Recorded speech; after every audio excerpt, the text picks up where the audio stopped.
ఏ నరునికి కూడా దేవుడు అచ్చి ఉండడు, దేవుడు అప్పు ఉండడు ఏ మనిషికి కూడా. దేవుడే ఉంటాడు ఏ శరీరం కూడా దేవుని ఎదుట అతిశయించకుండా మరి ఎన్నిక లేని వారిని వెరి వారిని దేవుడు చేత బట్టి వాడుకుంటున్నాడు కదా. ఏ శరీరం కూడా ఆయన ఎదుట అతిశయించడం దేవుడు ఇష్టపడాడు. మరి ఇంకేమన్నాడు దేవుడు ఇర్మియా 9వ అధ్యాయంలో 23-24 వచనాలలో, జ్ఞానాన్ని బట్టి అతిశయించొద్దు, శూరుడి శౌర్యాన్ని బట్టి అతిశయించకూడదు. ఐశ్వర్యవంతుడు కూడా ఐశ్వర్యాన్ని బట్టి అతిశయించొద్దు. అతిశయించువాడు భూమి మీద కృప చూపుచు నీతి న్యాయములు జరిగించు దేవుడని నేనే అని తెలుసుకుని నన్ను పరిశీలనగా తెలుసుకునడం ద్వారా ఆనందిస్తా అన్నాడు కదా దేవుడు. కట్టి కొట్టే తెచ్చే అన్న రీతిగా దేవుని సంతోష పెట్టే విషయం కొన్ని మాటల్లో దేవుడు రాయించి ఉంచినాడు కదా. అతిశయం ఇష్టపడ్డాడు దేవుడు. దేవుని దయ వలన సంఘం ఆరంభమై ఆగస్ట్ నెల వస్తే 9వ తారీఖు వస్తే 25 సంవత్సరాలు పూర్తవుతాయి. మహిమ కలుగును గాక. దేవుడు తన వాక్కు ఇచ్చి ఆరంభించినాడు, అద్భుతంగా నడిపించినాడు. ఎంతో శత్రుత్వంలో చాలా విరోధం మాకున్నది. గత 25 సంవత్సరాలలో ప్రతి ఆరాధన చెడగొట్టే ప్రయత్నం చేసినారు. ఇక ఒక 4-5 సంవత్సరాలు అవుతుంది ఫంక్షన్ హాల్లో జరిగించుకుంటున్నాం ఆరాధన. లీజ్ అగ్రిమెంట్ అయిపోతే ఈ 5 సంవత్సరాలు శాంతి ఉంది. కానీ అంత ముందైతే ప్రతి ఒక్క ఆరాధన చెడగొడదామని ప్రయత్నం చేసి అక్కడే ఉన్న ఒక్కసారి పారిపోలేదు, భయపడలేదు, దాక్కోలేదు. దేవుడు ఉండమన్నాడు, ఉన్న దేవుడు జయమిస్తున్నాడు, వారిని పడగొడుతున్నాడు. దేవుడు శత్రువులు వచ్చి దాసోహం అంటున్నాడు, నీతో కలిసి ఉంటాం, కాంప్రమైజ్ అవుతాం అంటున్నాడు. నిరపక్షంగా దేవుడి వాదించినట్టు. ఆ చోట 15 సంవత్సరాల పరిచయం అయిన తర్వాత రిలీజ్ అయిపోయింది, ఖాళీ చేయాలి. ఓనర్ ఆత్ర పెడతా ఉన్నాడు. శత్రువులంతా ఆయనను భయపెట్టినారు. చర్చి కదా ఇంకా తీయరు, నీ భూమి వాళ్ళే తీసుకుంటారు అని భయపెట్టినారు. ఆయన ఆత్ర పెట్టినాడు. ఆయనకు వేరే పనేం లేదు అక్కడ, కానీ ఆత్ర పెట్టినాడు ఖాళీ చేయాలి. కూర్చొని అక్కడే ఇంకా చాలా గంటలు 24 గంటలు ఒక ధర కూర్చొని ఆ షెడ్ అంతా తీయించినాను. వింత ఏమంటే షెడ్ అంతా తీసినాక ఖాళీ స్థలంలో కూర్చొని ఉన్నాను. తెల్లారిపోయింది. అక్కడే కూర్చొని ఆ చర్చ్ కొరకు వాడిన ల్యాండ్ ఓనర్ ఉదయమే వచ్చినాడు, 5 గంటలకు వచ్చి మాతో కూర్చొని మాట్లాడుతున్నాడు. నేను అనుకోలేదు మీరు ఖాళీ చేస్తారని. అంటే మా బ్రతుకుని తెలుసు కదా, ఎందుకు అనుకోలేదు, మరి చెప్పుడు మాటలు ఎందుకు విన్నావు అన్న తర్వాత, మరి ఇప్పుడు ఏం చేసుకుంటావు, ఈ భూమి కడతావా అంటే, లేదు అంత డబ్బు లేదు నా దగ్గర. సరే కట్టకపోతే మాకు ఇవ్వరాదా, రెంట్కి పార్కింగ్ కొరకు వాడతాం. ఆరాధన వద్దన్నావు కదా, ఒప్పుకున్నాం, తీసేసినాను. పార్కింగ్ కొరకు వాడుకుంటామంటే వెంటనే ఒప్పుకున్నాడు. వెంటనే ఒప్పుకొని మళ్ళీ మాకు అప్పు చెప్పినాడు, ఇంకా మేము వాడుతున్నాం మా స్థలం. అది చర్చ్ కొరకు వాడినప్పుడు అక్కడ ప్లాట్ఫామ్ కట్టినాం. మరి పార్టీ పరిచయం జరిగింది, రోజు ప్రార్థనలు జరిగినాయి. రోజుకి 18 గంటలు, 24 గంటలు, 18 గంటలు ప్రార్థనలు జరిగినాయి ఆ ప్లాట్ఫామ్ పైన. 2 గంటలకి ఒక గుంపు మారి 1 గంట పాటలు పాడి 1 గంట ప్రార్థించేవారు. ఉదయం 4 గంటల నుంచి మొదలైపోయేది ప్రార్థన. కాబట్టి నాకు ఆ ప్లాట్ఫామ్ తవ్వి తీసుకెళ్లాలనే ఆశ అనిపించింది. సరే తర్వాత ఇచ్చినాడు ఆ ల్యాండ్ మళ్ళీ మాకని వెళ్ళిపోవాలనే ఆ పరిస్థితులు. ఆ ప్లాట్ఫామ్ తీయడానికి చెప్పి పంపినాం. ఎంతైనా డబ్బు ఇస్తా, చెక్కు చెదరకుండా తీసి ఇవ్వండి అని. పని తెలిసిన వాళ్ళు వచ్చి చూసి ఏమన్నారు, స్టీల్ రాడ్స్ వేయలేదు దీంట్లో, కాబట్టి వీలుగా పగిలిపోతుందని చెప్పినారు. ఒకసారి చాలా బాధ అయింది. 15 సంవత్సరాల దేవుని సేవలో ఇట్లా మంచిగా వాడిన ఆ ప్లాట్ఫామ్ నాకు కావాలని ఆశ అనిపించింది. ఏం చేసుకుంటాను అంటే నాకు కావాలి, నాకు ఇష్టమైంది.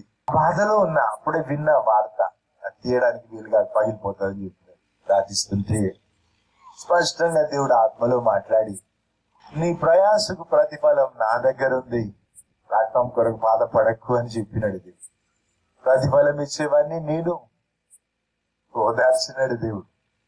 చూడు గుండెల్లో బాధ చూసి దేవుడు మాట్లాడాడు కదా, నేనే నిన్ను ఓదార్చేవాడని అన్నాడు కదా దేవుడు. మనం ఒక దగ్గర ఉద్యోగం చేస్తే నీ జీతం కొట్టరు కదా, దేవుడు న్యాయవంతుడు, ప్రయాసకు ప్రతిఫలం ఇస్తాడు. నువ్వు దేవుని కొరకు బ్రతికినా, దేవుని కొరకు ఏమైనా చేసినా కానీ, దేవుని సేవ చేసినా నీ న్యాయమైన ప్రతిఫలం తప్పకిస్తాడు దేవుడు. ఎగ్గొట్టాడు, మంచివాడు కదా. 2013 సంవత్సరంలో డిసెంబర్ 2వ వారం ఇక్కడ ఆత్మలో మాట్లాడి వాట్ మేక్స్ యూ హ్యాపీ అని అడిగినాను. ఏం కోరుతున్నావు, నీకేం కావాలి అని. అప్పటి నుంచి దేవుని స్వరం వింటున్నా, 6 సంవత్సరాల వయసు నుంచి దేవుని మొక్కుతున్నా. నాకు తెలుసు, నాకు నిర్ధారణ ఉంది అది దేవుని స్వరం అని. ఏమడిగినా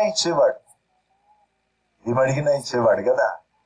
అయితే ప్రభు నిన్నే కోరుకుంటున్నా అని చెప్పిన అది 3వసారి దేవుడు నన్ను అడగడం. చిన్న వయసులో అడిగినాడు, యవన ప్రాయంలో, మరి కొన్నేళ్ళు 3 ఏళ్ల క్రితం కూడా అడిగి, ప్రభు నిన్నే కోరుకుంటున్నా, నేను వేరే ఏం ఆశ లేదు నాకని చెప్పిన. ఆ తర్వాత కొన్ని రోజులైన తర్వాత జనవరి 1వ తారీఖు 2014 వచ్చింది. అప్పుడు టాపరిగా డిసెంబర్ లో K.D.S అయిపోయినాయి, క్రిస్మస్ అయిపోయింది, న్యూ ఇయర్ ఆరాధన అయింది. K.D.S అంటే మా దగ్గర అంతా యుద్ధంలా జరుగుతుంది. హైదరాబాద్, సికింద్రాబాద్ పెద్ద పట్టణాలు కదా. పట్టణంలో నుంచి వస్తారు, పట్టణానికి కొంచెం దూరంలో నుంచి కూడా, కొన్ని గ్రామాల్లో నుంచి కూడా, చుట్టుపట్ల గ్రామాల్లో నుంచి కూడా వస్తారు. కాబట్టి చాలా పెద్ద ఎత్తున జరుగుతుంది. K.D.S అంటే ఒక 30 కార్లు పోవాలి. వేరే టీమ్స్ గా డివైడ్ అయ్యి 12 టీంలు మినిమం. ఎట్లాగా మరి అన్ని స్థలాల నుంచి ప్రార్థిస్తారు కదా. ఎక్కువ అడ్డుంటది, యుద్ధమే ఇది. ఎక్కువ ప్రార్థించి పంపుతాం, పిలిచి వారు ప్రార్థించి దీవించి వస్తారు కదా ఒక్కొక్క కుటుంబాన్ని. ఈ పనులన్నీ అయిపోయినాయి. జనవరి 1 ఆరాధన అయిపోయింది. కాపరికి అప్పుడు తీరుతుంది కదా.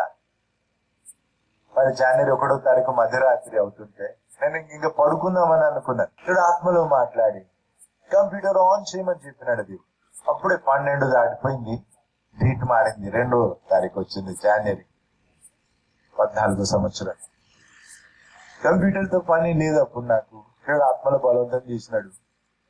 ఆన్ చేసినాను కంప్యూటర్. ఆన్ చేస్తే నేను ఆన్ చేసినాక 2 నిమిషాలకి ఈమెయిల్ వచ్చింది.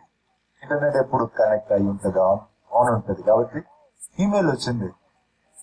వింత, అమెరికాలో దేవుని సేవ చేసే దేవుని సేవకుడు, లోకమంతా ప్రఖ్యాతి అట, 50 సంవత్సరాల నుంచి సేవలో ఉన్నాడు. నాకు పరిచయం లేదు. ఆయనే నాకు పరిచయం లేడంటే నా పరిచయం అసలే లేదు ఆయనకి. ఆయన ఈమెయిల్ ఇచ్చినాడు. ఏమని? నేను ఉపవాసాలతో ప్రార్థిస్తా ఉంటే దేవుడు నాతో మాట్లాడినాడు.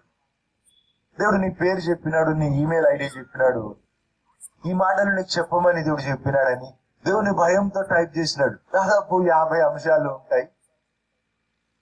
ఇంకా గ్రీటింగ్స్ చెప్పి మేం బాగున్నాం, మీరు బాగున్నాం, ఇవన్నీ తీసి ఇంకా చివర్లో వీడుకోలు, ఫేర్వెల్, రికార్డ్స్, ఇదంతా తీసేస్తే 46 అంశాలు ఉన్నాయి, 46 పారాగ్రాఫ్స్.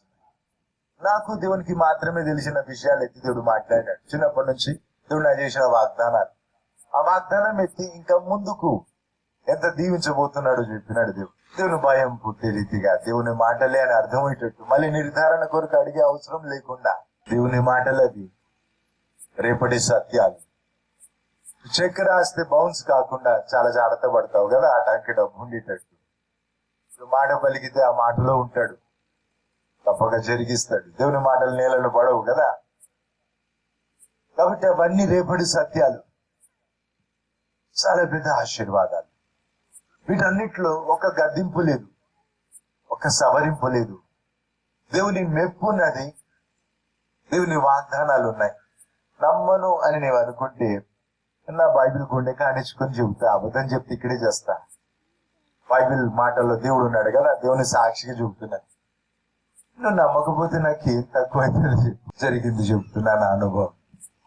అయితే దేవుడు ఆశీర్వాదాలు పలికినాడు. నేను ఆ ఈమెయిల్ ప్రింట్ చేసి పెట్టుకున్నా, అప్పుడప్పుడు చదువుకుంటా. నా గురించి దేవుడు పలికిన మాటలు నాకు ఇష్టం కదా.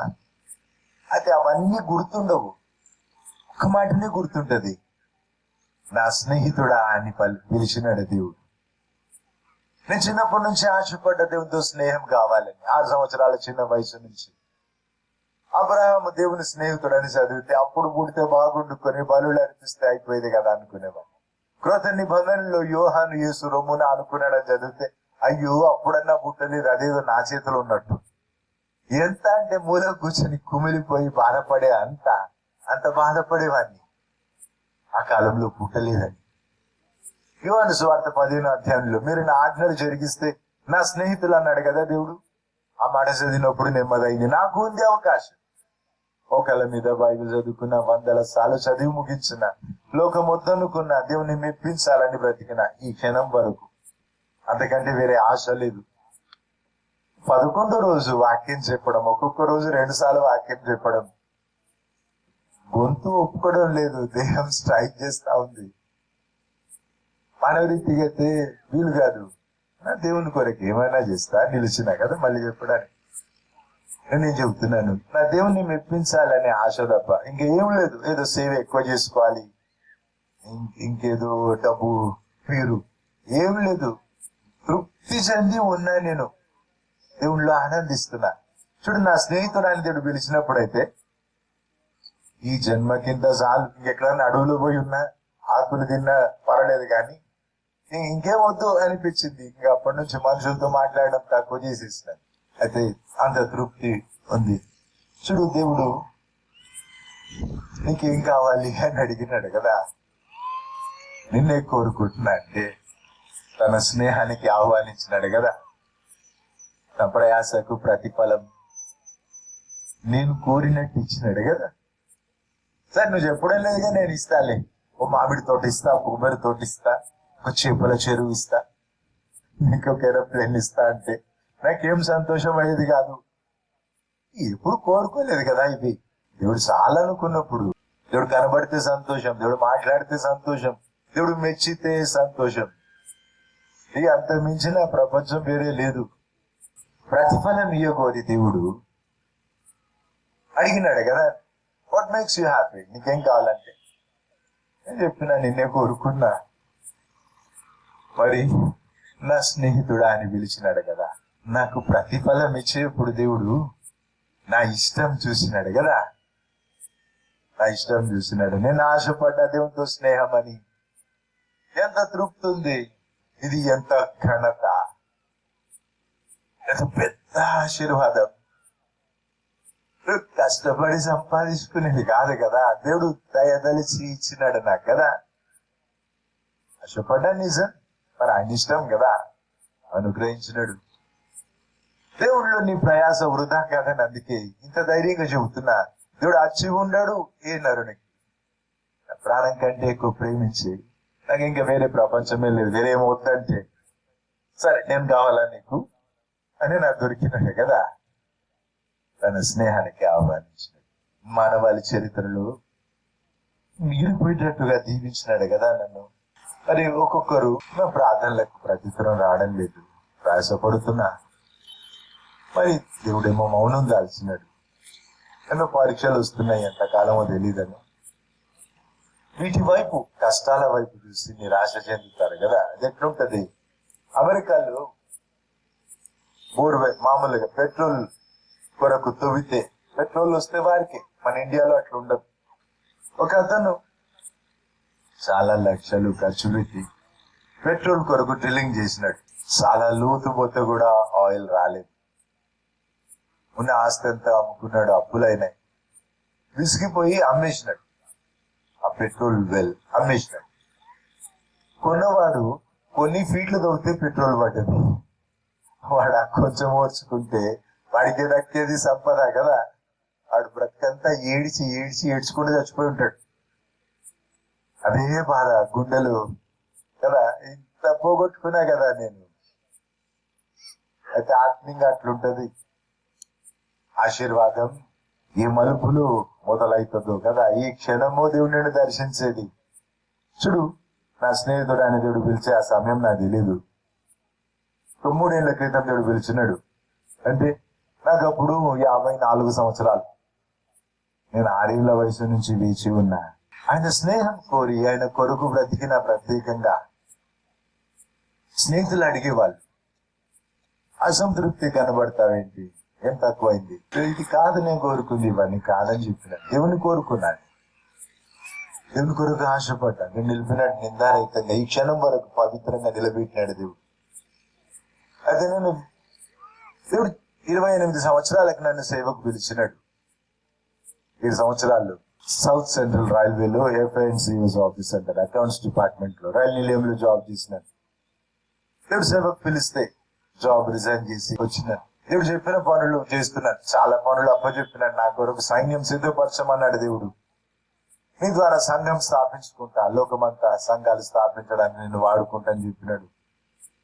ఎన్నో పనులు అప్పచెప్పినాడు. దేవుడు అప్పచెప్పిన పనులు చేస్తున్నా. అది దేవుని సేవ. నాకు అంత తెలుసు. పరిగెత్తి సేవ ఎక్కువ చేసుకునేది ఇంకేదో అట్లా ఎప్పుడు చేయలేదు. దేవుడు చెప్పింది చేస్తే చాలు, తృప్తిగా ఉంటా. ఇంకా వేరు కాదు, ఘనత కాదు, డబ్బు కాదు, ఇంకేం కాదు. దేవుడు చెప్పింది చేయాలి. అది దేవుడు చెప్పిన పనులు చేస్తున్నా. కానీ దేవునితో స్నేహం కావాలనే నా ఆశ నాతో పాటు పెరిగింది. నాతో పాటు పెరిగితే నా అంత ఉండాలి కదా, నాకంటే పెద్దగా అయిపోయింది. ఈ ఆశ నన్ను వశపరుచుకుంది. గుండెల్లో ఇది తపన. నా ఆశ తీర్చినాడు కదా దేవుడు. నేను దేవుని కొరకు ప్రత్యేకంగా బ్రతికితే నా ప్రయాస వృధా కాలేదు. మరి దేవుని సేవలు 28 సంవత్సరాలు గడిచిపోయింది. నాకు 28 సంవత్సరాల వయసు ఉన్నప్పుడు దేవుడు పిలిస్తే మళ్ళీ దేవుని సేవలు ఇంకొక 28 సంవత్సరాలు పూర్తి అయిపోయింది. 50% అయిపోయింది కదా. వెనక తిరిగి చూస్తే ఎన్ని కోట్ల రూపాయలు ఖర్చు పెట్టినానో లెక్క పెట్టుకోవడానికి తీరిక లేకపోయింది. దేవుడు నన్ను చిన్నగా ఉంచలేదు. దేవుని ప్రేమిస్తే, దేవుని సేవ చేస్తే చాలా దీవించినాడు. నిజం, కోట్ల రూపాయలు ఖర్చు పెట్టినా. మరి ఇంకో విషయం, శ్రమ కూడా ఉంది. క్రీస్తుతో పాటు శ్రమ పడితే క్రీస్తు తోడి వారసులం. రోమా 8లో రాస్తుంది కదా. అతివృష్టి అనావృష్టి అన్నట్టు కొంతమంది ఏమో శ్రమలే ఉంటాయి అని చెప్తారు. ఇంకెట్లా మంది వేసుకుంటే కూడా తప్పు. మెటాసిన్ ఒక సిన్, ప్రోసిన్ ఇంకో సిన్. బైబిల్లో లేని అని చెప్తారు. దేవుణ్ణి వదిలిపెట్టి ఇంకొకరేమో తెల్లవట్లు వేసుకోవాలి, సమాధి యాత్రలా చేయాలి. పూలంటే తప్పట. బూడిదకు ప్రతిగా పూదండ ఇస్తా అన్నాడు కదా దేవుడు. మొన్న ఈ మధ్య అట్లా వాదించే అతను కనబడితే నేను చెప్పినా నువ్వు బూడిద రాసుకొని కూర్చో, మేము పూలకి అడ్డు చెప్పాం. ఉపవాసం ముగింపప్పుడు పూలు వేపిస్తాం వాళ్ళ సొంత వాళ్ళతో కదా. దేవుడు అన్నాడు సంతోషాన్ని గుర్తని, నీ గోలేంటి మధ్యలో పూలతో నీ పోట్లాటేంటి, బూడిదకు ప్రతికిస్తాడు దేవుడు. నువ్వు బూడిదనే కోరుకుంటే రుద్దుకో బూడిదని చెప్పి ఇంకా సమాధి యాత్రలాగా ప్రకటించక దేవుని మార్గం అంటే సంతోషం ఉంది అని చెప్పినాను. శ్రమ కూడా ఉంది. నేను నా దేశం కొరకు చాలా ఎక్కువ ప్రార్థించిన. దర్శించు, రక్షించు, దీవించు ప్రభాని. ఓ సమయం పరీక్షించుకున్నాడు దేవుడు. ఎంత అంటే ఎడమకాలంతా కులిపోయింది, మోకాల పైనుంచి పాదం వరకు. ఎక్కడ అడుగు పెడితే రక్తం మడుగు పెట్టేది. చిలమండ ఎముక పాదానికి కాళ్ళకు మధ్యలో ఉండి ఎముక పాడైపోయింది, చెడిపోయింది, రంధ్రం ఏర్పడింది. నేను బట్టలు మార్చుకొని ఉంటే నా చర్మం అంటుకొని ఊడి వచ్చింది. ప్యాంట్ వేడి నీళ్ళతో కడుగుతుంటే కులిపోయిన మాంసం రాలిపోతా ఉండేది. దేహంలో వచ్చిన శ్రమల గురించి అయితే బైబిల్లో యోబు పలికిన మాటలు పలకగలను.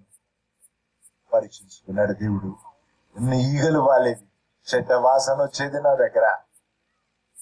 ఎంతకాలం తెలీదు, ఎప్పుడు బాగు చేస్తాడు దేవుడు తెలీదు, ఎట్లాగో అసలే తెలీదు. ఆధారం లేనప్పుడు అట్లా కాళ్ళ మీద బరువు వేసి నిల్చున్నా. చాలా నొప్పేది, ప్రాణం పోయేంత. నేను ఇదే అనుకున్నా, బరువు మోస్తూ ఒక ఎద్దు కాడి కింద పడి చచ్చిపోతుంది, ప్రభా నీ నామం ప్రకటిస్తూ ఇట్లాగే చచ్చినా ఒప్పుకుంటా, నాకు ఇష్టమే అని చెప్పిన. ఓ సమయం తాలుకోలేకపోతున్నా, ఇంకా శక్తి సరిపోవడం లే, మోకాల మీదకి వచ్చి ప్రభా నరమాత్రుని నా శక్తిని నన్ను ఆదుకోమని అడిగిన. ఇంకో కాలు మంచిగా ఉన్నందుకు దేవునికి వందనాలు చెల్లించిన. ఈ కాళ్ళు కుడి కాళ్ళు కులిపోలేదు కదా, కృతజ్ఞతలు చెల్లించిన. ఈ కులిపోయిన కాలు కొట్టేలేదు కదా అని దేవునికి వందనాలు చెల్లించిన. ప్రభా నిల్చొని నీ నామం ప్రకటించగలుగుతున్నా, ఈ జన్మకి అంత చాలని చెప్పి. అన్ని ఈగలు వాళ్తుంటే నా సంఘస్థులు బాగా ఏడుస్తూ వాళ్ళ పిల్లల్ని పంపుతున్నారు ఈగలు కొట్టేయడానికి. వద్దు నా దిక్కు చూడండి, వాక్యం వినండి అని చెప్పి వీళ్ళు అట్లా ఈగలు చూడొద్దు అని చెప్పి నేను రోజు ఒక ప్లాస్టిక్ కవర్ కట్టిన కులిపోయిన కాళ్ళకి, ఈగలు వాళ్ళకి. ఒక్కోసారి 2.5 గంటలు నిల్చొని వాక్యం చెప్పిన. అట్లాగే ఆరాధన అయిపోయినాక చూస్తే గాలి ఆడక అంత ఉడికినట్టు అయిపోయింది. ప్లాస్టిక్ కవర్ కడితే పసుపు రంగులు ఏదో ద్రవ్యం బయటికి రావడం మొదలైంది. ఇంకా చెడిపోయింది కాలు. ఇంకొక వారంలో వేలు కనిపించింది నాకు. చాలా మంది పిల్లలు పెంచి పెళ్లి చేసి పంపించిన దేవుని దయ వలన వేలు కనబడ్డది. నేను నవ్వుకుంటే అది కాళ్ళకు కట్టుకున్నా. అడవులు కట్టుకుంటారు కదా తలకి, నీ కాళ్ళకు కట్టుకుంటున్నా, వధు సంఘం కదా వేలు కట్టుకుంటున్నా అనుకోని. ఈ వేలు అయితే కాలాడుతుంది అనుకున్నా, కానీ ఆరాధన అయిపోయి టైంకి చూస్తే అది బట్ట కదా అంటుకుని పోయింది. అది కూడా తీస్తుంటే మాంసం ఊడి వచ్చింది. ఇట్లాగా కష్టపడి వీళ్ళ ఒకసారి దేవుని ప్రశ్నించలేదు. ఒక కన్నీటి చుక్క నా కొరకు రాలవలేదు. అట్లా నిలిచి ప్రార్థిస్తా ఉంటే ఒక పిల్లడు, ఒక ఆడపిల్ల వెంటబడి చర్చిలోకి వచ్చినాడు. వాడు గోడ కానుకొని కూర్చొని పెద్దగా ఏడుస్తున్నాడు. అందరు కూడా ప్రార్థిస్తున్నాడు. ఏంటి నీ బాధ, ఇక్కడ రా అంటే నేను మాట్లాడతాలే, అందరు పోనీ అన్నాడు. అందరు పోయినాక దగ్గర పోతే, నీ కాళ్ళు చూసుకో, అంత రక్తం వస్తుంటే నీకు అవసరం లేదా? నీ దేవుని మీద నీ ప్రేమ ఇంత బలం, ఆ ప్రేమలో ఇంత బలం ఉందా? ఇంత మంచి దేవుడా? ఆ దేవుడు నాకు కావాలి, మొక్కుతా ఆ దేవుణ్ణి, ఆ దేవుని సేవ చేస్తా నేను కూడా అన్నాడు. వాడిని చూసి మరి ఆ రోజు ప్రార్థిస్తా ఉంటే, ఇంకో కాళ్ళు చెడిపోలేదని దేవునికి వందనాలు చెప్పినాను, ఈ కాళ్ళు కొట్టేయలేదని దేవునికి వందనాలు చెప్పినాను, నిల్చొని నీ నామం ప్రకటించగలుగుతున్నాను, ఈ జన్మకి అంత సాల్ ప్రభా అని కృతజ్ఞతలు చెల్లించినాను. దేవుడు ఇచ్చిన రక్షణ కొరకు, దేవుడు నన్ను సేవకు పిలిచినందుకు కృతజ్ఞతలు చెల్లించినాను. సేవ ఆరంభించి కొంతకాలం అయింది, కానీ అప్పటికే లక్షల మందిని స్వస్థపరిచినాడు దేవుడు. దుష్ట శక్తుల నుంచి విడుదల ఇచ్చినాడు. బాప్తిస్మాలు తీసుకున్నారు లక్షల మంది, జీవితాలు మారినాయి.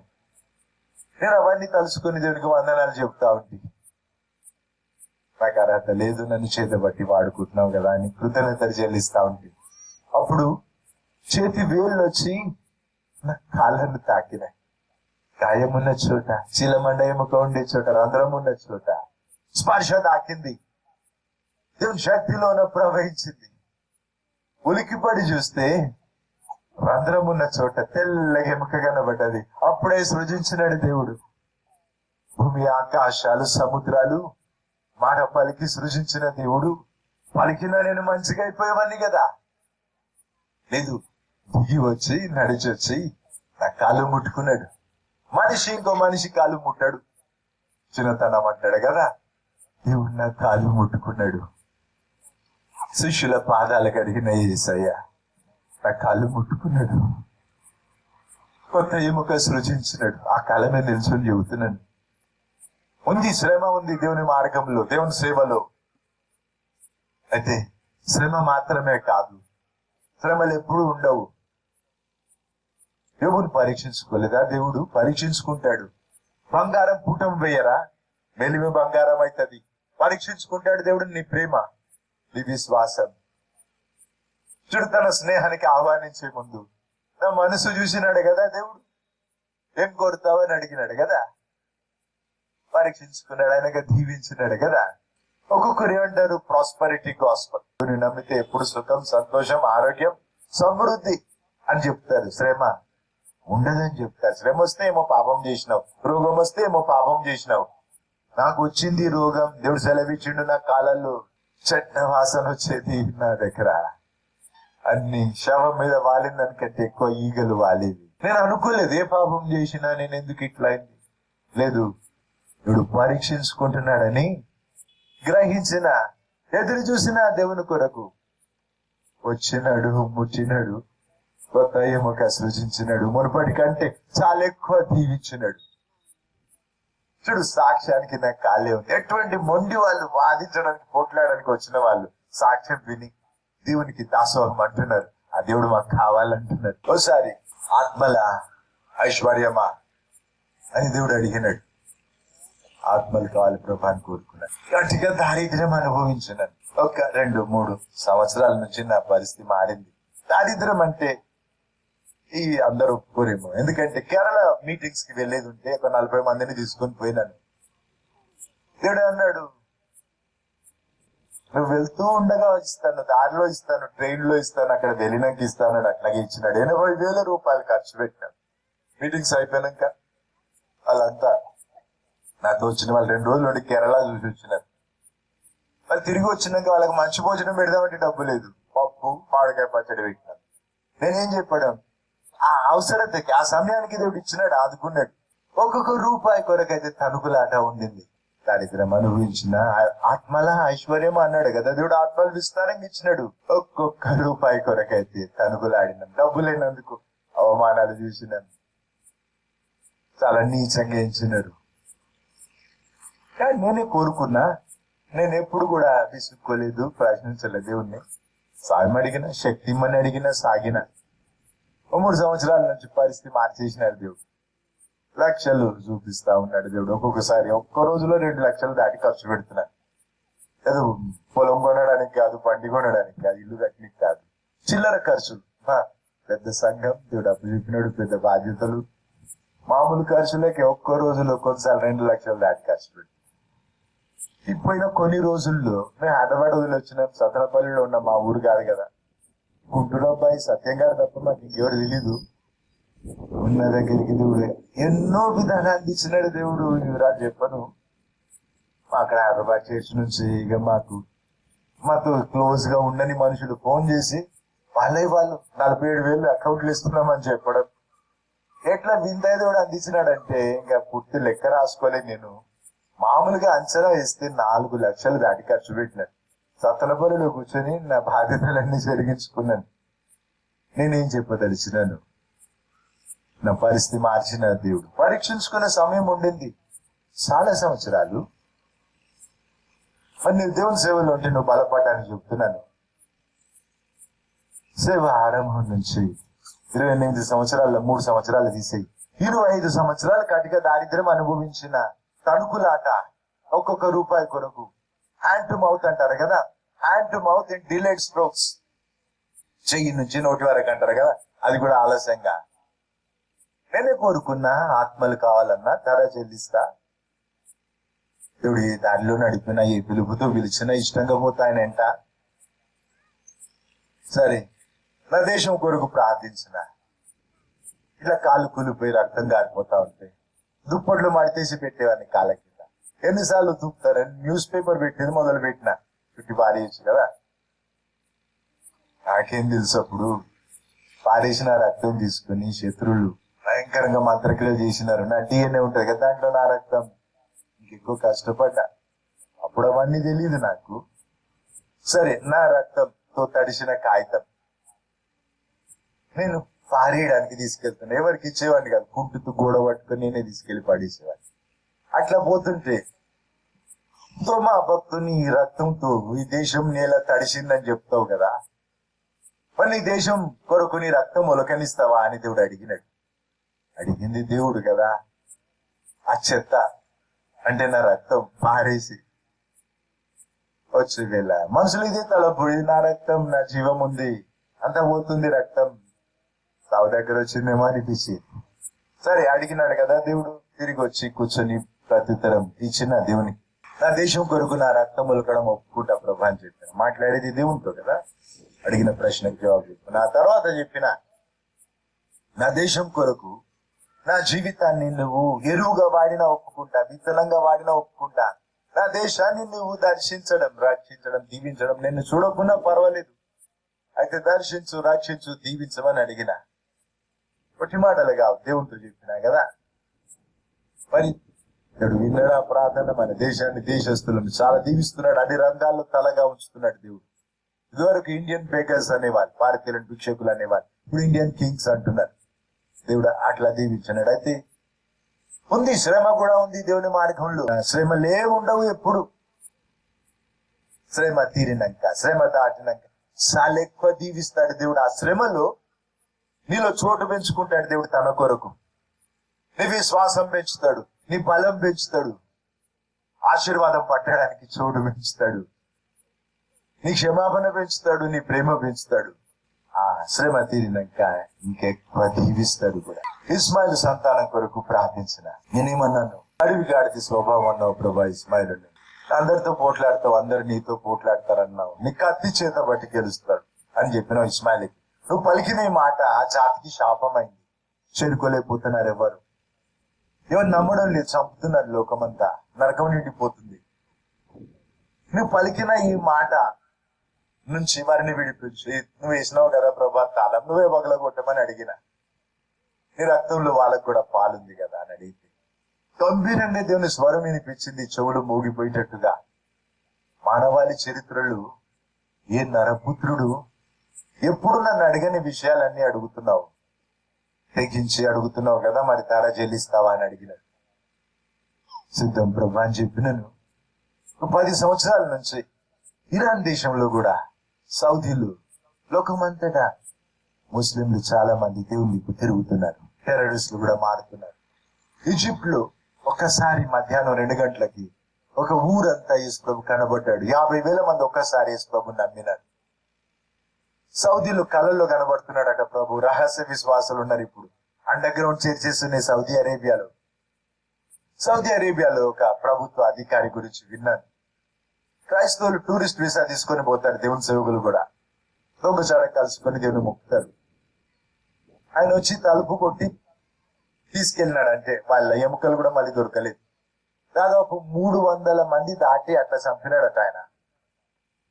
నా పరిచయంలో ఉన్న ఒక దేవుని సేవకుడు చెప్పినాడు ఏమని, మరి తన చెందిన వాళ్ళు ఎవరో పోయినారట దుబాయ్కి, సౌదీ వైపు పోయినప్పుడు ఆయన అధికారి వచ్చినాడు, తలుపు కొట్టి ఆయన పేరు అడిగినాడు. నా వెంట రా అన్నాడు. అందరు ఏమనుకున్నారు, అయిపోయింది ఇంకా కనబడ్డాడు. తర్వాత తెలిసిందేమంటే మళ్ళీ పంపించినాడు ఆయనని. ఇది తీసుకెళ్ళిన ఆయన మారినాడట, యేసు ప్రభువును నమ్ముతున్నాడట. గతంలో అన్ని 100 మందిని చంపినోడు మారిపోయినాడు, ప్రార్థన చేయించుకున్నాడు, తీసుకెళ్లి వేరే వాళ్ళ కొరకు ప్రార్థన చేయించినాడట. ఈ మధ్యలో జరిగింది ఈజిప్ట్ లో. ఆడామె దేవుని యేసు ప్రభువుని నమ్మి బైబిల్ చదువుతుంటే తన భర్త ఊరి బయట తీసుకెళ్లి చంపేసినాడు. 2 చిన్న పిల్లలు ఉంటే ఆమెతో పాటే పాతేసినాడు. బ్రతికున్న పిల్లల్ని పాతి 15 రోజులు అయినాక వేరే ఇంకెవరో చచ్చిపోతే శవం తీసుకుని వాళ్ళు పోతే అక్కడ వాళ్ళు కనబడ్డారు. 3 బ్రతికున్నారు. 3 ఏళ్ల పిల్ల చెప్తుందట, తెల్లటి బట్టలు వేసుకుని ఆయన వచ్చినాడు, మా అమ్మని లేపినాడు అని చెప్పిందట. మాకు భోజనం తెచ్చిపెట్టినాడని చెప్పిందట. ఇది టీవీలో బ్రాడ్కాస్ట్ అయింది. అక్కడ మత నాయకులంతా వణికిపోతున్నారు. ఏమని, ఈజిప్ట్ అంతా దేవుని దిక్కు తిరుగుతుందేమో అని. ఎట్లా ఆపుతామని ఆలోచన చేస్తున్నారు. మరి ఇరాన్ లో కూడా బాప్తిస్మాలు జరుగుతున్నాయి. సరే, చాలా మంది ప్రార్థించుంటారు. నేను ప్రార్థించాను, దేవుడి నుంచి విన్నా, ధర చెల్లిస్తావు అన్నాడు కదా దేవుడు.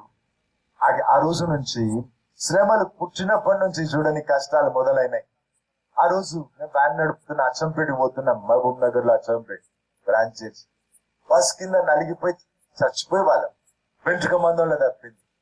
మరి అప్పుడు మొదలైందంటే పరీక్ష. ఇంకా అయిపోయిందో లేదో నాకు తెలీదు. ఏ పరీక్ష, ఎంతకాలం, ఎంత దూరం నేను అడగను దేవుణ్ణి. ఊపిరుందా, పరిగెడతా దేవుని కొరకు, అంతే. ఓపికతో పని లేదు, ఊపిరుంటే చాలు. టీవీలో, ఇంటర్నెట్ లో, న్యూస్ పేపర్స్ ఏమంటున్నారు, మానవాళి చరిత్రలో ఇది ఎప్పుడు జరగలేదు అంటున్నారు. చూడు, నా కళ్ళకే చూపించినాడు దేవుడు, నేను చేసిన ప్రార్థనకి ప్రతిఫలం. నీ ప్రయాస వృధా పోదు. నేను అదే తలుచుకుంటున్నా. ఈ 2-3 రోజుల నుంచి కళ వచ్చిందా అయింది. పగలు చుక్కలు కనబడితే ఆశ్చర్యం అవుతుంది కదా, అట్లుంది నా పరిస్థితి. దేవుని కార్యం కదా. అది శ్రమ ఉంది, నిజం. శ్రమ లేదని ఎవరు చెప్పినారు నీకు? లూకా 14 యేసు అన్నాడు, లోకం అందించే వాటికంటే మనుషులందరికంటే నీ ప్రాణం కంటే కూడా నువ్వు ఎక్కువ ప్రేమిస్తేనే నాకు శిష్యుడు అని చెప్పినాడు కదా. గుంపులు రండి, తరా చూసుకుందాం అన్నాడా? లేదు. శ్రమ ఉంది, నీ ఇష్టం అని చెప్పినాడు, తర చెల్లించేది ఉందని చెప్పినాడు కదా. కాబట్టి దావీదేమన్నాడు, ఉచితంగానే పొందింది దేవునికి అర్పించాను, డబ్బు చెల్లించి కొన్నాడు, బలి అర్పించినాడు. తర చెల్లించే నియమం ఉన్నది.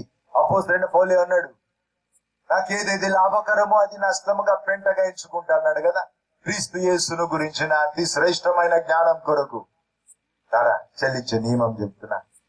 ఆయన పునరుత్థాన బలం తెలుసుకోవడానికి మరణానుభవం పాలు ఒప్పుకుంటున్నాడు కదా. ధర చెల్లించేది ఉంది, వెనకాడకు. మరి ఒక్కొక్కరు అడుగుతారు, ప్రభు పరిశుద్ధాత్మతో 9 కృపావరాలు ఇస్తాడు దేవుడు. మరి నువ్వు ధర చెల్లించడానికి ఒప్పుకున్నావా? సిద్ధమా? బంగారం కావాలంటే అంత డబ్బు పెట్టాలి, వస్తువు ఖరీదైనది అయితే అంత డబ్బు పెట్టాలి. మరి అన్నిటికంటే అమూల్యం కదా దేవుని ఆత్మాభిషేకం. చెప్పు, నేను ధర చెల్లిస్తా, నా వంతు చేస్తా అని చెప్పు. అప్పుడు అడుగు నూతన ఆత్మాభిషేకం. డెరిక్ ప్రిన్స్ అనే దేవుని సేవకుడు ఒక కాలేజ్ ఆఫ్ ఎడ్యుకేషన్ టీచర్స్ కి ట్రైనింగ్ ఇచ్చే కాలేజ్ లో ప్రిన్సిపల్. ఆయన దేవుని గురించి అందించినాడు వారికి. వారి కొరకు ప్రార్థిస్తే దేవుడు పరిశుద్ధ ఆత్మతో నింపి ఒక్కొక్కరికి 9 కృపావరాలు ఇచ్చినాడట. వాళ్ళ దేవుడు తెలియదు, అప్పుడే నమ్మినారు. బాప్తిజమం లేదు, పెంపకం అంటూ ఏం లేదు. ఇక పవర్ మినిస్ట్రీ అని ఎగిరి దూకి అరిచి సతాయించలేదు వాళ్ళని. విలువ చెప్పినాడు ఆ దేవుని సేవకుడు. వాళ్ళు ఆశపడి అడిగినారు, ఇచ్చినాడు దేవుడు.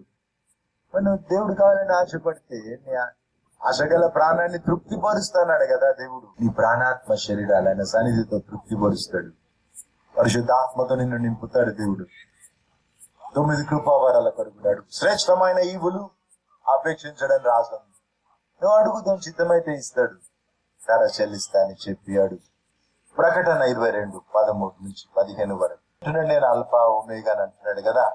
నీకు ఆది అంతం ఆయనే, నీ ప్రతిఫలం ఇచ్చేవాడు ఆయనే. చెప్తున్నాడు కదా దేవుడు, నా ఆజ్ఞలు జరిగిస్తే జీవవృక్ష ఫలములో నీకు పాలు ఇస్తా అంటున్నాడు కదా దేవుడు. పరలోకం చేరుతావు, నిత్యం దేవునితో నివాసం అంటావు, ఆయనతో కలిసి నీవు ఏలుతావు. దేవుని మొక్కాలి, దేవునికి చెందాలి, దేవునికి లోబడి ఉండాలి కదా. దేవుని చిత్తమే జరిగించాలి. ఆయన పిలిచిన పిలుపులో సాగాలి. ప్రసంగి గ్రంథంలో చదువుతాం, దేవునికి భయపడాలి, దేవునికి లోబడాలి. మానవ కోటికి ఇదే విధి అన్నాడు కదా. ఆ రీతి చెబుతున్నాను. దేవుని మొక్కాలి, దేవునికి లోబడాలి, దేవుని చిత్తమే జరిగించాలి, ఆయన పిలుపులో సాగాలి. మానవ కోటికి ఇది ఏ విధి. ప్రకటన 3:21-22 వచ్చిన గెలిచిన వాడికి నాతో కూర్చునే అవకాశం ఇస్తా సింహాసనం మీద అంటున్నాడు కదా ప్రభు. గెలిచేవాడిని నా సింహాసనం మీద కూర్చోబెట్టుకుంటా అంటున్నాడు. ప్రతిఫలం గురించి చెబుతున్నాను. నీ ప్రయాస వృధా కాదు. నీవు నీ రక్షణ కాపాడుకొని ప్రభువుని చేరితే ఆయన సింహాసనం మీద నిన్ను కూర్చోబెట్టుకుంటాడంటే ఏమన్నమాట? కలిసి ఏలుతావు, దేవునితో కలిసి ఏలుతావు. ఎంత మన భాగ్యం కదా. ప్రకటన 2 ఇక్కడ కూడా జీవవృక్ష ఫలంలో భాగం ఇస్తున్నాడు కదా. ఎబ్రి 4:13 దేవుని దృష్టికి మరుగేమీ లేదు. ఆయన సర్వం చూస్తున్నాడు కదా. ఆయనకు లెక్క చెప్పుకునేది ఉంది. మరి శాశ్వతమైన ప్రేమతో దేవుని ప్రేమిద్దాం. మనుషుల కొరకు వంతుకు గంతీసినట్టు కాకుండా అన్ని చూసి దేవుణ్ణి మెప్పిద్దాం. మోషే ప్రత్యేకత ఏంటి? చెక్కు చెదరలేదు కదా. ఏంటి రహస్యం ఏంటి అంటే అదృశ్యుడైన దేవుని చూస్తున్నట్టుగా స్థిర బుద్ధి కలిగి ఉన్నాడట. అదృశ్యుడైన దేవుణ్ణి పక్కకి ఉన్నాడు, దేవుడు నన్ను చూస్తున్నాడు అనుకొని బ్రతికినాడట. దేవుని భయంతో బ్రతికినాడు. ఆ రీతి బ్రతుకుదాం, మెప్పిద్దాం దేవుణ్ణి. మరి పరలోక వాసుల గురించి ఏమని రాసింది? వారిలో కపటం లేదు, యథార్థవంతులు ధన్యులు, వారు దేవుని ముఖ దర్శనం చేసేదారని రాసింది. ఇంకో మాట, పరలోక వాసుల్లో కపటం లేదు. మరి నువ్వు ప్రయాసపడు, నీ ప్రతిఫలం ఇస్తాడు దేవుడు. వృధా కాదు నీ ప్రయాస. అయితే ప్రయాసపడే వేళ నీలో యథార్థత ఉండేటట్టు చూసుకోలేకుంటే దేవుని చూడు, భూమి మీదైనా తర్వాత అయినా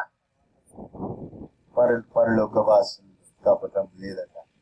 శాశ్వతమైన ప్రేమతో ప్రేమిద్దాం దేవుణ్ణి, మనిషిని. ఎదురు ఆశపడకుండా ప్రేమిద్దాం. మా ఊరు రావాలి, మా ఊరు దీవించబడాలని 10 స్థలాల్లో అడిగిన దానికి ముందు ఏం జరిగింది? మార్చ్ 1 రోజు దేవుడు నన్ను సేవకు పిలిచిన రోజు. అది ఇక ఆ రోజు అంతా మన సంఘస్థులు వస్తారు, నేను పెంచిన దేవుని సేవకులు వస్తారు. ఏమైతుంది అప్పుడు? సోది చెప్తారు, వచ్చి మేము బాగున్నాం, మీరు బాగున్నారా? ఇవన్నీ నాకు నచ్చవు. సరే, ఏదైనా అవసరం ఉంది పరిగెడతా, ఈ మధ్యరాత్రి అయినా ప్రార్థిస్తా. డోర్ బెల్ గేట్ బయట పెట్టినా ఎవరు వచ్చినా పరిగెత్తి ప్రార్థిస్తాం కదా. అవసరత లేకుండా ఒట్టిగా సొలుకబులు చెప్పుకోవడానికి, మాట్లాడుకోవడానికి అట్లా ఇష్టపడదు. పూలు తెచ్చిస్తారు, కేకులు తెస్తారు, గిఫ్ట్లు ఇస్తామంటారు. అందుకే నేను ఏం చేస్తాను, హైదరాబాద్ వదిలిపెట్టిపోతాను నా బర్త్డేకి ముందు, మార్చ్ 1కి ముందు. కాబట్టి మార్చ్ 1కి కొన్ని రోజుల ముందు నేను హరికి, నాతో ఉండే అసోసియేట్ పాస్టర్ హరికి డబ్బు ఇచ్చినాను. ఇక అడ్రస్ చెప్పకుండా పోతాం ఇద్దరు ముగ్గురిని ఎంట తీసుకొని. అట్లాగా అన్ని ఏర్పాట్లు చేయడానికి డబ్బు ఇచ్చినారు. ఈలోగా భీమవరం అనే స్థలం నుంచి తమ్ముడు వచ్చినాడు. అలా అక్క కూతుర్ని పరీక్ష రాయించినాడు. సాయంత్రం 5 గంటలకు కుక్కట్పల్లిలో. తనకి సిటీ తెలియదట. నేనుండే స్థలం అంబర్పేటకు వచ్చే వరకు రాత్రి 8 అయింది. ఆయన ఏమంటున్నాడు, ప్రార్థన చేయించుకోవాలని నాకు ఇష్టం ఉంది కానీ అన్న ఇష్టం కలవకునేమనుకోను, దూరం నుంచి అన్నం చూసిపోతా అంటున్నాడు. హిందువులు దసరా అప్పుడు పాలపిట్ట చూసి వస్తారు కదా, అడిగి పోయి నేను పాలపిట్టను కాదని చెప్పిన, స్థలం చూసిపోతా అంటాడు. ఇవన్నీ ఎందుకు చెప్తావని పిలిచి పలకరించి ప్రార్థించి భోజనం చేయించి పంపేలోగా 9 అయింది. ఇప్పుడు ఎక్కడ పోతావు, మీ బంధువులు ఉన్నారా సిటీలో అంటే? లేరు అన్నాడు. బస్ డిపోలో ఉన్న రైల్వే స్టేషన్ లో పడుకుంటాడు. ఆడపిల్ల ఉంది వెంట, వద్దు అట్లా అని. నా ప్రోగ్రామ్ కొరకు మార్చ్ 1 కొరకు నేను చేసుకున్న ప్రోగ్రామ్ కొరకు డబ్బు ఇచ్చినా కదా పాస్టర్ హరికి, ఆ డబ్బు వెనక తీసుకుని నా కార్లో డీజిల్ వేసి కార్ ఇచ్చి పంపించిన. అయిపోయింది. ఇంకా ఆయన పోయి ఊర్లో చెప్పినాడట, మరి బంధువులు ఊర్లో 200 మంది మేము వస్తామంటున్నారు. మీరంతా వచ్చేది ప్రయాసం, మీకు ఖర్చు అవుతుంది, నేను వస్తాలే మీ ఊరికి అని చెప్పి వచ్చినప్పుడు 2 గుంపులు ఆ ఊర్లో చాలా పోట్లాడుకుంటారట, చాలా పగలట. 2 గుంపులు కలిసిపోయినారు. అన్న వస్తున్నాడు మన ఊరికి, కలిసి ఈ రీతిగా ఏర్పాటు చేసినారు. ఇదేంటో యూనిఫామ్ వేసుకున్నాడు, స్థలం అంతే, లైట్లు అవి, స్పీకర్లు అవి, స్టేజ్ అట్లాగే, అంతా ఇదే ఒక కొలత. అది వాళ్ళు చేసినారు ముందు. అక్కడ 3200 మంది వచ్చినారు. అందరికి భోజనాలు వండినారు, సరిపోయినాయి. బఫే సిస్టమ్ పెట్టినారు. ఆంధ్రలో కులం ఎక్కువ కదా, అయితే చాలా మంది వేరే వేరే ఊళ్ళ నుంచి ఊరు పెద్దలు వచ్చినారు, భోజనం చేసి పోయినారు. వాళ్ళు అంటున్నారు, రోడ్డుకి దగ్గర ఉంటే మా ఆడవాళ్ళు కూడా వచ్చేది కదా అంటున్నారు. ఆ ఊరు దీవించబడ్డదని చెప్తున్నారు. తెల్లారి వచ్చి ఊరి పెద్దలు 6 వచ్చి ఆ ఊరు దీవించబడ్డది. అది చూసి అందరు అడగడం మొదలు పెట్టినారు, మా ఊరికి అన్న రావాలి, మా ఊరు కూడా దీవించబడాలి. వీరభద్రాపురం భూమి చివరి ఉంటది.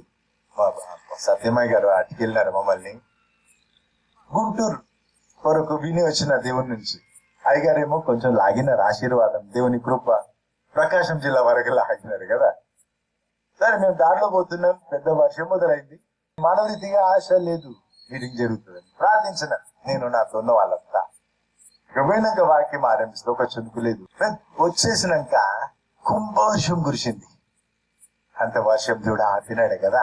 నేను చెప్పిన వలసపోతారు కదా, అట్లా పోకుండా మీ ప్రాంతాన్ని దేవుడు దీవించాలని అడుగుదాం. వాళ్ళు అంటున్నారట, దేవుడు ఆ మాట మీద ముద్రేసినాడు. వర్షాలు పడని ఈ స్థలంలో ఇంత కుంభవర్షం ఇచ్చినాడు. చూడు, ఇంత ఆశీర్వాదం చూసినాం కదా. 1వ తారీఖు నడిగడ్డ మందిర ప్రతిష్ట. అటు నుంచి సత్తనపల్లి వచ్చినాం. ఈ రోజు వరకు సత్తనపల్లిలోనే ఉన్నాం. అక్కడ లాడ్జ్ లో పనిచేసే మగపిల్లలు వచ్చి పిలిచారా అని తలుపు దోసుకొని వచ్చి అంతా చూస్తున్నారు. 2 టేబుల్లు, ఒక చైర్, అవన్నీ తెచ్చుకున్నా. రాసుకునేది నా ల్యాప్టాప్, వాక్యం ధ్యానించడానికి రాసుకోవడానికి తీరుగా రాసుకుంటా ఉంటే పిలిచారా అని వాడు వచ్చి అడిగితే నన్ను చూడాలి కదా. వాడు మొత్తం చూస్తున్నాడు. వాడికి భయమై ఉంటది, వీళ్ళు ఇంకా ఖాళీ చేయరని చెప్పుకొని ఉంటాడు. ఇంతవరకు వచ్చింది కదా ఆశీర్వాదం. మామూలుగా ఒక్కొక్క రూపాయి అయితే రాసి ఉండదు. అంచనా చెప్తున్నా. ఈ మీటింగ్స్ కి నాతో 50 మంది ఉన్నారు. మా వాళ్ళ ఖర్చుని పెట్టుకుంటా అంటే సత్యమయ్య గారు అన్నారు, కాదు దేవుడు అన్ని పంపుతున్నాడు, మేము షేర్ చేయొద్దని చెప్పినారు. అంత ఖర్చు అంతా లెక్క పెడితే దాదాపు 25 లక్షలు ఖర్చు అయింది. 25 లక్షలు. 1 రూపాయి అప్పు లేకుండా అయింది ఎవరికి కూడా. సత్యం గారు చెప్తున్నాడు, అన్ని ఖర్చులు అయిపోయినాక 5,000 ఉన్నాయి జోబులు అని ఆయనకి తీసి చూపిస్తున్నాడు. చెప్పినా దాంట్లో 2,000 కాగితాలు లేవు కదా, నేను కొన్ని కలుపుతాను, కొన్ని 2,000 కాగితాలు కలిపినాను అని అట్లా ఇస్తున్నాను. 1 నిమిషం అయిపోలేదు, 47,000 రూపాయలు దేవుడు నాకు పంపించాడు. ఆశ మారవాడు దేవుడు, ప్రతిఫలం ఇస్తాడు తప్పకుండా. ఆయన ఎగ్గొట్టాడు, నీ చెందింది నీకు ఇవ్వకుండా ఎగ్గొట్టాడు. ఒక మనిషిని ప్రేమించినా నేను. భీమవరం అనే స్థలం నుంచి వచ్చిన ఒక మనిషి ప్రేమించి నా ప్రోగ్రామ్ క్యాన్సిల్ చేసుకుని ఆ డబ్బు ఇచ్చి పంపించిన కదా. ఇప్పుడు ఆయనకు అవసరం కదా. ఎంత దూరం వేసినాడు కదా దేవుడు. గొప్ప ఆశీర్వాదం చూపినాడు. మునుపు మేము ఎప్పుడు చూడని ఆశీర్వాదం. భీమవరంలో మీటింగ్ అయిపోయినా నేను సంతోషపడుతుంది. గుంటూరు నీకు ఇస్తున్నా అన్నాడు దేవుడు. ఇంకేం చెప్పినాడు దేవుడు? అన్యులు హిందువులు నేను పిలుస్తారు మా ఊర్లో మీటింగ్ పెట్టమని. ఇప్పటికి 3 సార్లు జరిగింది. హిందువులు పిలుస్తున్నారు.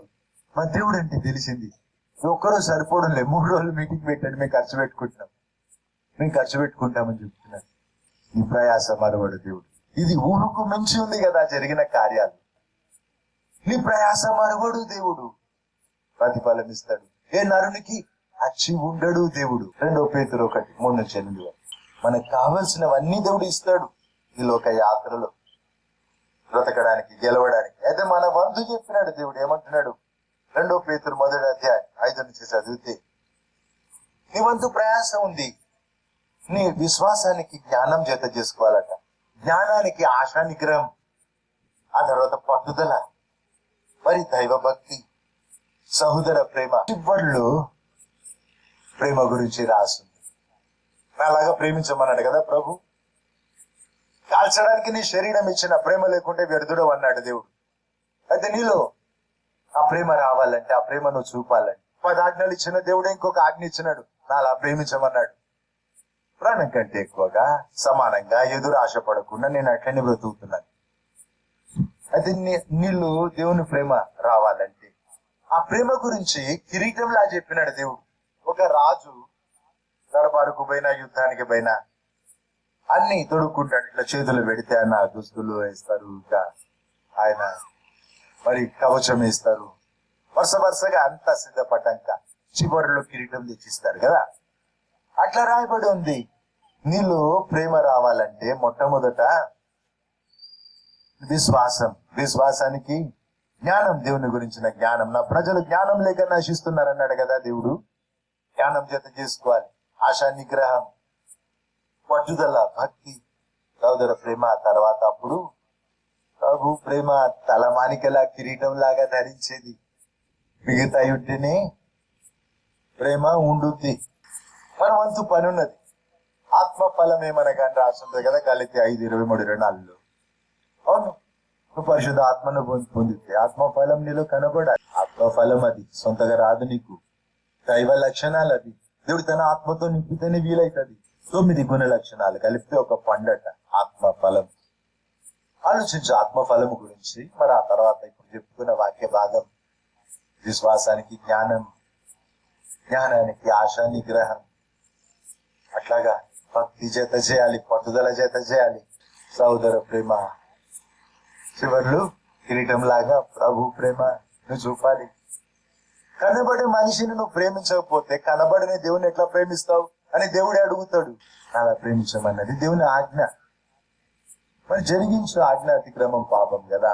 నా చేతగా లేదంటావా? మడిగట్టుకుని సొంతలను ప్రేమిస్తావా? కులం అంటావా? నువ్వు ఆలోచించు ఎట్లా ఉంది నీ పరిస్థితి. నీతి న్యాయాలు దేవుని సింహాసనానికి ఆధారం. నీతి తప్పడాయన నీ ఎడల న్యాయం మర్చిపోడు. ఎన్నెన్నో వచ్చినాయి ప్రాణాపాయాలు కూడా, శ్రమలు, సమస్యలు. ఇక్కడ చర్చి మొదలు పెట్టినప్పుడు ఏమన్నారు? చర్చి తగల పెడతాం, అన్ని దాంట్లో ఇచ్చి తగల పెడతాం అన్నారు. నన్ను చంపడానికి ఇప్పుడు మా ఇంటి చుట్టూ పోయి లెక్క రాసుకుంటే 300 మంది ఉంటారు కనీసం. చంపడానికి ఆశ ఉండే అంత పగ. ఇక 2 ఏళ్ల క్రితం ఒక 30 మంది వచ్చి సమాధాన పడ్డారు. మా నాయనకు విషం పెట్టి చంపిన వాళ్ళు కూడా వచ్చి సమాధాన పడ్డారు. అది ఎటువంటి హింసల్లో దేవుని సేవ జరుగుతుంది. దిక్కుతోచని పరిస్థితి. ఒక్కసారి నేను భయపడలేదు, దాక్కోలేదు, పారిపోలేదు, దాక్కోలేదు. ఉండమన్నాడు దేవుడు. ఉంటాను. నా ప్రాణం గురించి ఎప్పుడు ఆలోచించలేదు. శ్రమలు అయితే వచ్చినాయి చాలా. దిక్కుతోచని వేళ, ఇది అంతమనిపించే వేళ నన్ను బ్రతికించిన మాట చెబుతా. నీతి న్యాయాలు దేవుని సింహాసనానికి ఆధారం. ఇది తప్పడు ఆయన. నమ్మిన నేను దేవుని నన్ను నట్టేట్లో ముంచాడు, తప్పక ఆదుకుంటాడని ఎదురు చూసిన. ఏ రీతి ఆశ లేనప్పుడు మొర్దెకై అంటాడు కదా, యూదులను చంపాలి, వారికి ఉందంతా దోచుకోవాలని ప్రభుత్వమే శాసనం చేస్తే కూడా అంత ఎగబడి చంపుతారు, దోచుకుంటారు కదా. ప్రభుత్వమే సాయం చేస్తుంది, చంపమంటున్నారు. చావు ఖాయం, తగ్గినం పెట్టుకోవాలి. అయితే మొర్దెకై ఏమంటాడు? రక్షణ యూదులకు వైపు వస్తుంది. ఎస్తేరుకి చెప్పినాడు, నువ్వు మౌనంగా ఉంటేనే తప్పించుకో. ఈ వైపు వస్తుంది అయ్యా రక్షణ. జాతిని దుడి చేస్తా అని శాసనం అయితే ఏ వైపు నుంచి వస్తుంది రక్షణ? నమ్మకం చూడు, నమ్మిన దేవుడు సిగ్గుపరచడని కదా. మరి నాకు వచ్చిన శ్రమలో కూడా గుర్తు చేసుకున్నా, న్యాయం తప్పడు దేవుడు నట్టేట్లో ముంచడు, నన్ను ఆదుకుంటాడు. ఆదుకున్నాడు. అట్లాగే రోమా 11:35-36 వరకు దేవునికి ఇచ్చి పొందిన వాళ్ళు ఎవరు? దేవుడు ఎవరికైనా అప్పున్నాడు అనే మాట ఇచ్చోట దేవుడు ఏ నరునికి అచ్చి ఉండడు అనే మాట రోమా 11:35-36. అందుకే హక్కుల పోరాటం లేదు, నీకు అప్పులేడు దేవుడు. మరి ప్రార్థిస్తే అందుకే జాగ్రత్త, యోగులాగా ప్రార్థన చేయి. స్నేహితులు అడిగినారు, అన్నారు తప్పు చేసినావు, శిక్ష పడ్డది. ఏమన్నాడు? నా తప్పు చూపించు అన్నాడు కదా. ఎంత ధైర్యం ఉండాలి ఆ మాట చెప్పడానికి. దేవునికి నా అడుగుల గురించి లెక్క చెప్పుకోగలను కానీ నా సృష్టికర్త దయ కోరుతా అన్నాడు. భూమి మీద ఉన్న వాళ్ళందరిలో కల్లా నీతిమంతుడు కదా, నేను నీతిమంతుని, నాకెందుకు శ్రమ అని పోట్లాడే దేవుడితో. నా న్యాయాధిపతి దయ కోరుతా, నా సృష్టికర్త దయ కోరుతా అన్నాడు కదా. దేవునితో ఇట్లుండాలి నీ వ్యవహారం. మీకు ఆ గ్రంథంలో దేవుడు అన్నాడు కదా, మనిషిని సంబోధించి ఏం తీసుకుని రావాలి నా దేవుని దగ్గర? వేలాది కొండల మీద పశువుల, వేలాది నదులంతా తైలం అన్న జ్యేష్ఠ పుత్రుని అర్పించాలా అన్న తర్వాత ఏం కోరినాడు దేవుడి నుంచి? కనికరం, ప్రేమించు, న్యాయంగా నడుచుకో, దీన మనస్సు కలిగి నీ దేవునితో వ్యవహరించు. ఇది మరొక ఎప్పుడు. ఎందుకు అంటే నీకు అచ్చి లేడు దేవుడు, అప్పు లేడు, నీకు హక్కు లేదు. దయకోరు, దేవుని దయకోరు. బ్రతుకంతా నిలిచే పాఠం ఇది. యోబు గ్రంథంలో 42:10-17 వరకు యోబుకు దేవుడు పోగొట్టుకుంది ఇచ్చినాడు, రెట్టింపు ఇచ్చినాడట. అది చదివినప్పుడు నేను ఆలోచిస్తా ఉంటుంది, రెట్టింపు ఇస్తే ఆనందించినాడు ఆ యోబు? సంతోషపడే కెపాసిటీ ఉందా? ఇంకా 10 మంది పిల్లలు ఒక్కసారి చచ్చిపోయినారు, ఆస్తంతా ఒక్కసారి పోయింది. నల్ల కుష్టు అంటారు, రోగం వచ్చింది. చిల్ల పెంకు తీసుకుని వెంట కుప్ప మీద కూర్చున్నప్పుడు ఏం మిగిలింది? ఆత్మగౌరవం కూడా లేదు. ఆత్మగౌరవం కూడా ఏం మిగలే. ఇంత కష్టపడిన మనిషికి ఆశీర్వాదాన్ని ఇస్తే అనుభవించగలుగుతాడా? తన పిల్లల జ్ఞాపకం తనని వేధించదా? పడ్డ కష్టం మరుస్తాడా? వీలుందా? మరి ఇట్లా ఆలోచిస్తా ఉంటుంది. గంభీరంగా దేవుని స్వరం వినిపించింది ఆత్మలో. యోబుకు ఇంకొక ఆయుష్ కాలమే ఇచ్చిన నేను అని చెప్పినాడు దేవుడు. హల్లెలూయా. ఆ కాలం అబ్రహాము కాలం. అబ్రహాము 175 సంవత్సరాలు బ్రతికినాడు. యోబు శ్రమ తీరినాక 140 సంవత్సరాలు బ్రతికినాడు. ఇంకొక ఆయుష్ కాలమే ఇచ్చినా నేను అన్నాడు దేవుడు. ఒక ఆయుష్ కాలం వాడుకొని పరీక్షించుకొని మంచి సాక్ష్యం నిలబెట్టి మనకు మంచి మాదిరి నిలబెట్టినాడు దేవుడు. ఇంకొక ఆయుష్ కాలం ఇచ్చి సంతోషపడమన్నాడు కదా దేవుడు. న్యాయవంతుడు. నరునికి అచ్చి ఉండడు. భయం పుట్టే రీతిగా దేవుడు జ్ఞాపకం చేసినాడు కదా. ఇర్మియా గ్రంథం 40:1-6 నెబుకద్నెజరు వచ్చి చిత్తుగోడిచ్చినాడు ఇజ్రాయెల్ దేశాన్ని. దాసదాసులుగా పట్టుకొని పోవడానికి అందరికి సంఖ్యలు గట్టి ఉన్నాయి. నెబుకద్నెజర్కి చెందిన సైన్యాధిపతి నెబుజరదాన్ ఆయన పేరు. వచ్చి ఒక్క ఇర్మియా సంఖ్యలు విడిపించినాడు. విడిపించి ఏమంటున్నాడు? ఆ నెబుజరదాని ప్రవక్తకు ప్రవచిస్తున్నాడు. మీరు మీ దేవుని మీద తిరగబడ్డారు కదా, అందుకే ఇట్లా జరిగిందని చెప్తున్నాడు. ఆయన ఇంకా సంఖ్యలు విప్పి, నీకు ఇష్టమైతే నా వెంటరా పోషిస్తా, లేదా గెదల్య అనే వ్యక్తి దగ్గరికి వెళ్ళు. నెబుకద్నెజరు నియమించినాడు ఇజ్రాయెల్ దేశం మీద. ఆ అధికారి దగ్గర వెళ్ళు, నేను పోషించమని ఆయనకు చెప్పిన. లేదా ఇక నీ ఇష్టమయ్యా, ఎక్కడన్నా పో అంటున్నాడు. ఏంటి? ఒక రాజుతో మాట్లాడినట్టు మాట్లాడతాడు. ఏంటి? అందరికీ దాసత్వం అయితే ఇర్మియా ప్రవక్తికి స్వేచ్ఛ. ఎందుకు? దేశం తిరగబడ్డారు, వారికి శిక్ష పడ్డది. వారితో సమానంగా శిక్ష పెట్టలేదు. ఇర్మియాకు స్వేచ్ఛ. హల్లెలూయా. ఆయన గొలుసులు ఇప్పినారు, ఒక్కని గొలుసులే ఇప్పినారు. సైన్యాధిపతి వచ్చి ఎంత గౌరవించి మాట్లాడినాడు కదా. ఏమంటున్నాడు? నా వెంటరా పెంచుకుంటా అంటున్నాడు కదా. అంత క్రూరులు వారు. దేవుని న్యాయం చూడు, ప్రతిఫలం ఇచ్చినాడు కదా ఇర్మియాకి. యెహెజ్కేలు గ్రంథంలో 29:19 ఆరంభంలో మహబూబ్ నగర్ లో పిలిచినారు. వెళ్ళిన ఇంకా వెళ్ళినప్పుడు ఉపవాసంతో వెళ్ళిన, ఉపవాసాలతో వచ్చిన. రోజంతా అందరి కొరకు ప్రార్థించిన, కానీ నీళ్లు కూడా తాగలే. వండి చేసి ప్రార్థిస్తా ఉంది. ప్రభు సేవకు పిలిచినావు, మరి నీకు ఉప్పులు పిప్పరాదా? నేను కష్టపడుతున్నా ఒక్కొక్క రూపాయికి, ఎట్లా చేయాలి? అట్లయితే నీ సేవ నా దిక్కు తోచడం లేదు. ఇప్పుడు ఏం చేయాలి నేను అని ప్రార్థిస్తూ ఎంత వేదన, ఎంత రోషం లోపల, ఎంత బాధ అంటే నీళ్లు కూడా తాగలేదు. మంచి ఎండాకాలం, ప్రాణం తణుకులాడిపోతుంటే కూడా మహబూబ్ నగర్కి పోయి తిరిగి వచ్చిన అడవాడు చేరుకునే వేళ దేవుడి రెఫరెన్స్ ఆత్మలో పలికినాడు. తీసి చూస్తే నెబుకద్నెజరుకి నేను జీతం ఇచ్చిన అంటున్నాడు దేవుడు. నేను చెప్పిన పని చేసినాడు కాబట్టి ఐగుప్తు జీతంగా ఇస్తున్నా, వేజెస్, కూలి. దేవుడు మాట్లాడి అడిగినాడు.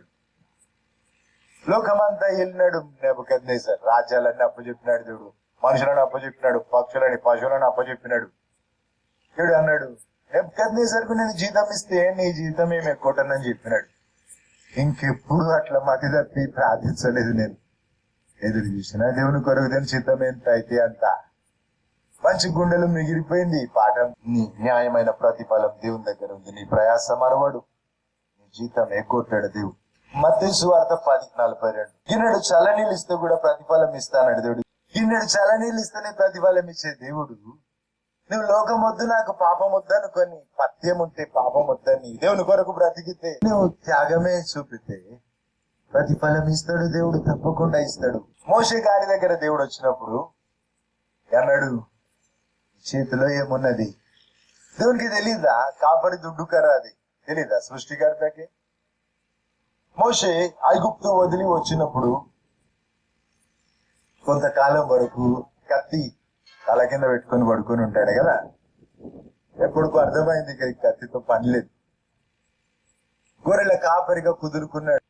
రాదు గొర్రెలు మేపేది, నేర్చుకోవడానికి ఇష్టపడ్డాడు.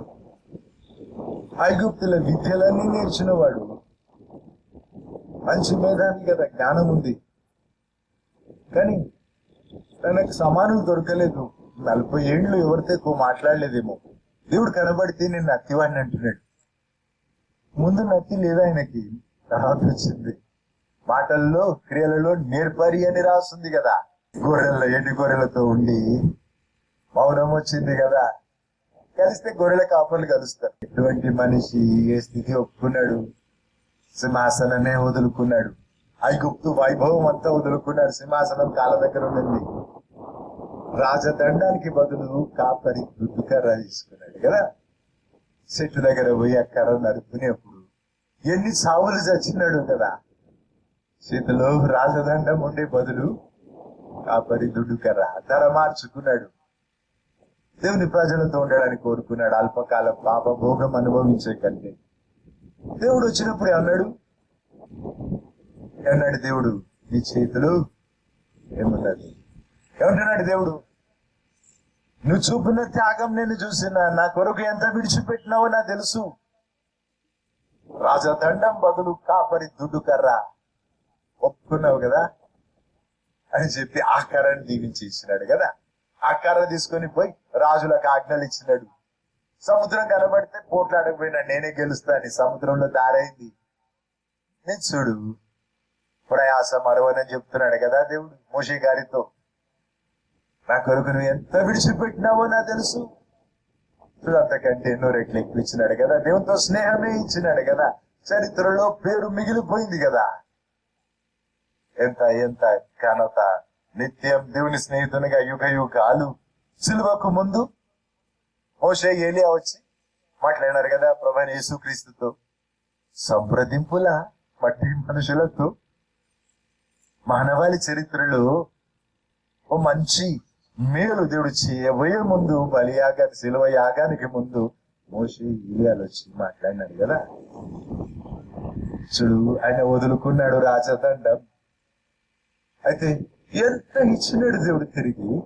దానికి దీనికి పొత్తు లేదు కదా. ఒక రాజ్యం ఇచ్చినా సరిపోతుంది. నిత్య రాజ్యంలో దేవుడితో కలిసి వెళ్ళడానికి ఓ సలహాదారునిగా, ఓ సన్నిహిత స్నేహితునిగా దేవుడు పక్కన చేర్చుకున్నాడు కదా. న్యాయవంతుడు దేవుడు ప్రయాస మరవడని ప్రయాస, మరుగునను పడే ప్రయాసకి బహిరంగంగా ప్రతిఫలం ఇస్తాడు దేవుడు. 13:7 నీకు ముందున్న దేవుని నమ్మిన నాయకుల గురించి ఆలోచించు. ఏం జరిగింది? వారి అంతం ఏంటి ఆలోచించు. వారి విశ్వాసాన్ని అనుకరించు అని రాసింది.